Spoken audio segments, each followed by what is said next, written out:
Hai teman-teman, kali ini saya nyobain bikin roti tawar pakai metode Tangzong dan ternyata memang benar metode Tangzong itu tidak pernah mengecewakan hasilnya. Ini roti tawarnya empuk banget, lembut banget, bahkan lentur banget seperti ini teman-teman.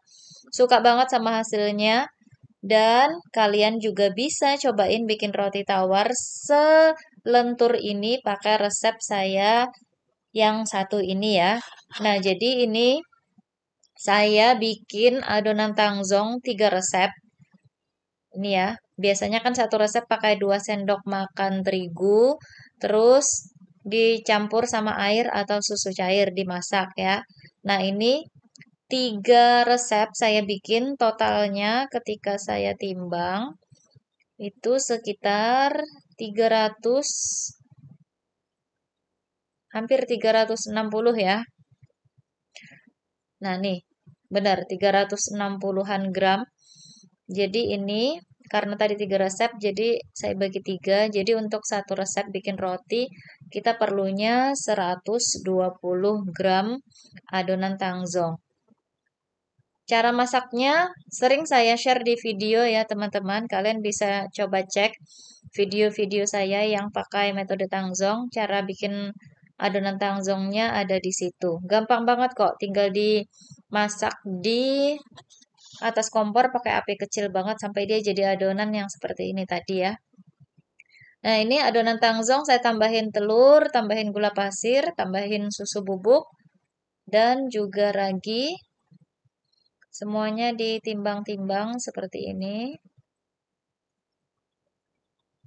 Oke, terus tambahin cairan. Ini saya pakai susu cair. Susu cairnya juga ditimbang. Kalau pakai mili biasanya tuh kadang-kadang kurang pas. Jadi saya lebih sukanya walaupun susu cair itu saya timbang. 80 gram. Kemudian tepung terigu, ingat bikin roti, tepung terigunya yang protein tinggi. Ini contohnya ya, pakai Bogasari yang cakra kembar, kemasannya warna hijau. Biasanya ada dijual di Indomaret atau Alfamidi. Tepung terigunya ditimbang, saya pakai 250 gram. Kemudian ini saya aduk menggunakan hand mixer kali ini. Kalian yang tidak punya hand mixer boleh pakai stand mixer kalau di rumah ada stand mixer. Kalau juga tidak ada ya sudah bisa juga diuleni pakai tangan aja ya. Nah, ini sampai adonannya sekitar kali 50%, kita masukin dua bahan terakhir, butter sama garam. Masukin, kemudian lanjut di mixer lagi sampai adonan 100%. Kalis. Nanti dia tandanya adonannya sudah cukup di mixer itu kalau adonannya sudah menggumpal bulat jadi satu, terus bagian permukaannya itu dia mulai mulus. Nah, itu sudah cukup ya. Ini sedikit lembek adonannya, jadi saya tambahin terigu 1 sendok makan. Kadang-kadang memang bisa seperti ini teman-teman, adonan tuh agak lembek. Tapi kalian tidak perlu panik ya, kalau adonan lembek tinggal tambahin per 1 sendok makan aja terigunya. Kalau ditambahin 1 sendok makan adonannya masih ternyata lembek banget, masih tambahin aja lagi 1 sendok makan, lanjut diuleni lagi, itu tidak masalah ya. Kadang-kadang tuh terigu ada yang dia lembab, sehingga perlu terigu lebih banyak. Kadang-kadang atau cairannya dikurangin bisa juga. Kadang-kadang ada yang terigu tuh dia terlalu kering jadinya cairannya pas atau bahkan bisa jadi kurang sedikit cairan itu bisa jadi kayak gitu. Jadi tinggal disesuaikan aja ya. Ini sudah saya mixer tadi, saya masukkan ke mangkok lagi setelah dibulatkan, tutupin serbet. Saya istirahatkan dulu adonannya 15 menitan. Nah, setelah 15 menitan ya adonannya dia mulai membesar sedikit ya. Kalau di dapurnya lagi panas dia 15 menit tuh udah apa namanya di dalamnya udah banyak gas. Tapi kalau di dapur lagi dingin banget, apalagi kalau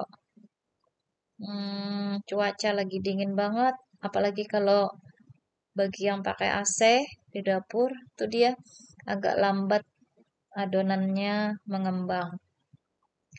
Oke, ini adonan saya salin ke atas silikon mat yang saya taburin sama tepung terigu. Kemudian ini adonan akan saya gilas pakai rolling pin sampai dia jadi pipih seperti ini. Kemudian ini kita lipat dua begini ya. Terus ini tinggal digulung. Lebih baik lagi ini pakai rolling pin digilas ya supaya tidak berongga nanti rotinya.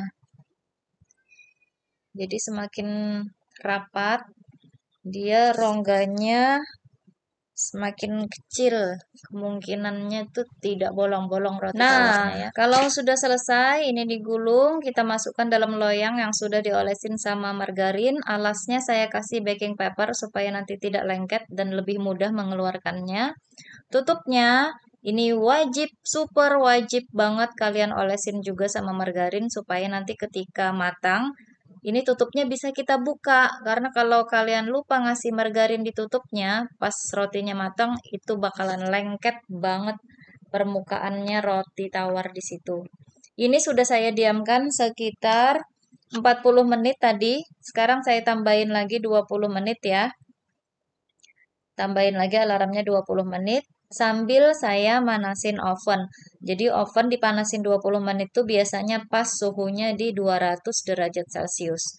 Nah, kalau ovennya sudah di 200 derajat, kita panggang roti tawar sekitar 40-45 menit. Ini dia hasilnya, roti tawarnya sudah matang. Tuh kan, kalau tutupnya tadi dioles margarin, kita ngebukanya tuh gampang banget. Tapi kalau kalian lupa ngoles margarin, tutupnya tadi pasti bakalan lengket sama rotinya. Taruh di cooling rack, dinginkan dulu roti tawarnya, habis itu baru bisa diiris-iris. Nah, ini masih agak hangat sih, saya iris biar cepat. Pakai pisaunya yang tajam kalau bisa ya. Kalau pisau rotinya agak tumpul, biasanya rotinya kurang bagus diiris. Ini hasilnya teman-teman, roti tawarnya lembut banget, lentur banget. Terus ini roti tawarnya matang merata, masih ada kayak rongga-rongga ya. Itu artinya tadi waktu ngegulung, ngegilas tadi tuh belum rapat banget dia. Tapi ini tidak apa-apa, sudah oke banget. Hasilnya roti tawar pakai metode Tangzong, bisa kalian cobain. Semoga berhasil. Kalau ada yang belum jelas silahkan kalian tanyakan di kolom komentar video ini aja ya. Pelan-pelan nanti satu persatu saya balasin. Mohon maaf kalau agak lambat balasnya ya. Makasih udah nonton sekali lagi. Wassalamualaikum warahmatullahi wabarakatuh.